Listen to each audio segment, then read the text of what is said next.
Alright, so we've got the new Sony 24-50 f2.8 G lens, and it's actually the first f2.8 standard zoom lens outside of the G Master line. And you might think, why a 24-50 lens? Like, doesn't Sony have a 24-70? Doesn't Sony have a 16-35? Like, why? Why? First of all, calm down, but the Sony 24-50 f2.8 G lens fits this tiny gap where people don't want to shell out $2,000 for a 24-70 G Master lens. It fits a gap where people want a standard zoom lens, but a lens that's compact, that's lightweight, that's easy to travel with, and fits a gap where people want a standard zoom lens that shoots at f2.8 that's not too pricey. That is why the 24-50 f2.8 G lens exists.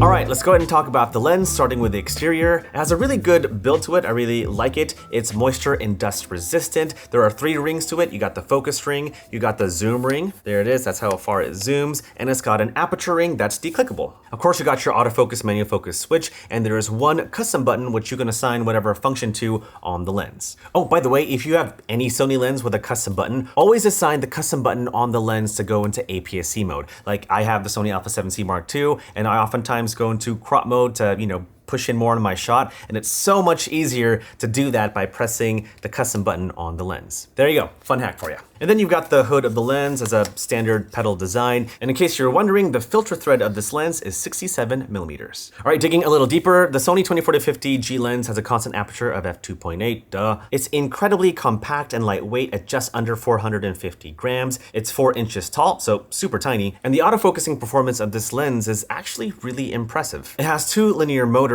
and it is internal focusing, but it actually keeps up with Sony's Alpha 9 Mark III up to 120 frames per second. I don't have the Alpha 9 Mark III, but with my Alpha 7C Mark II, the autofocusing performance of this lens and that camera was such a killer combo. Hi, hello. So we're gonna compare the 24-50 against these other Sony lenses. This is the 20-70, this is the 24-70 G Master Mark II. Here they are side by side. Ooh, let me turn off subject recognition so that you can actually see the lenses and not my face. All right, here we go. Here they are side by side. The 24-50 is obviously the shortest one, also the lightest, followed by the 20-70, then the 24-70 G Master Mark II. Let's go ahead and extend the barrels of all 3 lenses just so you could see. Here we go, that's the 24-50. Here is the 20-70. It definitely extends quite a lot because it has like the biggest focal range. And next we have the 24-70. There you go.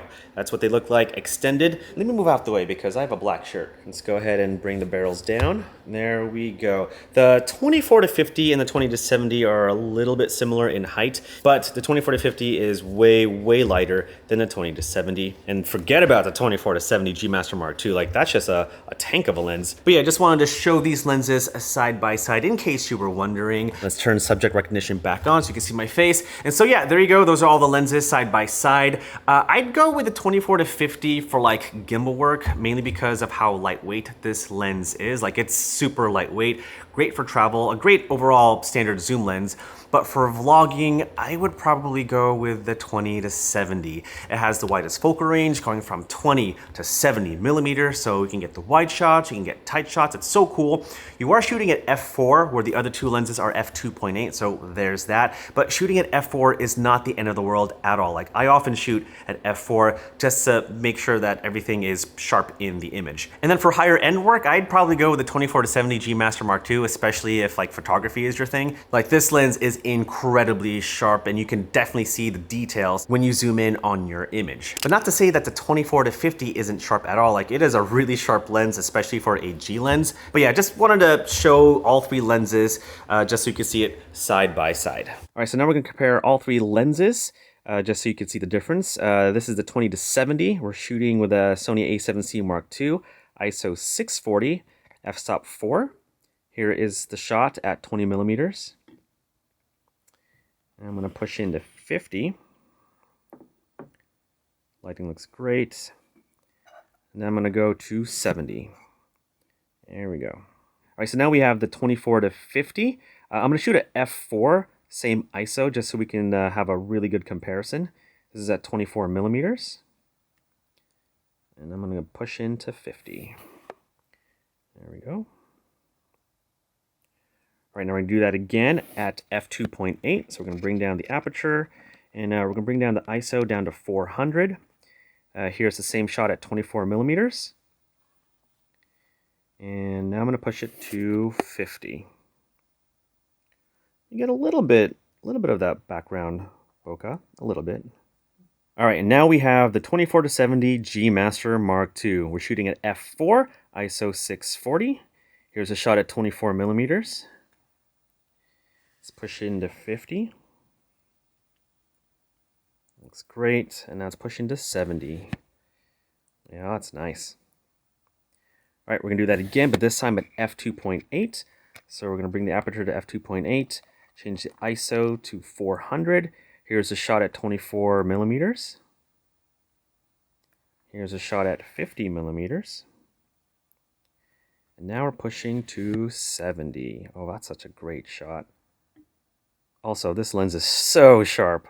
All right, so the next lens I want to compare with the 24 to 50 is another G lens from Sony, and that's the 20 to 70 f4 lens. Now, being an f4 lens, you'll see that the scene looks a little bit darker. I have the same exact settings on both these cameras, which is the Sony a7C Mark II, ISO 800 for both the cameras, and because it's an f4 lens, it does look a little bit darker, definitely a lot brighter with the 24 to 50, but at the same time, you could see a wider shot with the 20 to 70 because of that wider focal length, where the 24 to 50, you kind of have to like extend your arm a little bit longer just to vlog better. But yeah, this is what both these lenses look like side by side. All right, now let's talk about who this lens is for.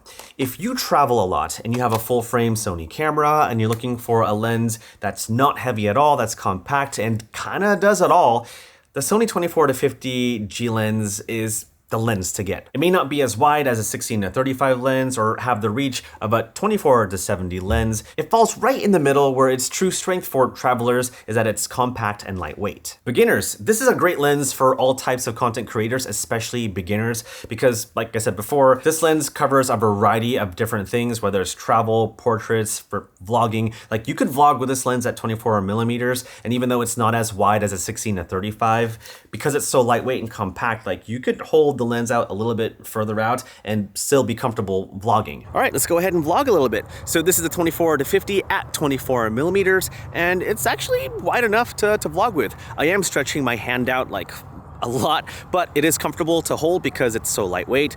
My 16 and 35, definitely heavier, and so it's not always comfortable to hold, even though I can hold it closer to my face.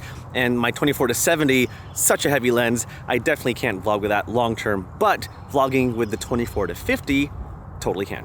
And so vloggers, beginning content creators, if you're looking for just one lens, one lightweight compact lens to kind of do it all for you, yeah, definitely consider the 24 to 50. And then can't forget about you gimbal operators out there. This lens is actually perfect for gimbal work. It's so lightweight, compact. You don't really have to change the balance of the gimbal all too much. Like this is actually nice. Like oftentimes, like when I'm holding my 24 to 70 lens, Sony camera and a gimbal, like it's very, very heavy. But this is nice. Now, this lens is probably not for you if you already have a standard zoom lens like the 24 to 70. Maybe not for true professional photographers, because photographers do want to have that nice compression in the background to make their subject stand out. Although you can take some really great portraits with this lens, it's just that you could do a better job with a 24 to 70. I'd also say that more seasoned content creators like myself, a 24 to 50 probably isn't gonna cut it for someone like me. Like I am very happy with my 24 to 70. I'm happy with my 16 to 35. I'm happy with my 70 to 200. So I kind of don't need another lens to add to my bag. But if I was starting out all over again, I would definitely pick up a 24 to 50 because of the price and because of the size and because it does cover most of the focal ranges that I would need. And so if you're a pro or a little more seasoned, I'm thinking food. You most likely have all the gear to do your thing and you probably don't want to add another lens to your arsenal. But gotta say, I do travel a lot and this lens is really nice to travel with. But that's the lens, that's the video. Let me know what you think of the Sony 24-50 f2.8G lens in the comments below. If you want to check it out, maybe grab one for yourself. The link will be down in the video description. But that's it, I'm out of here. Thanks for watching. Have an amazing rest of your day, and I'll see you in the next one. Peace.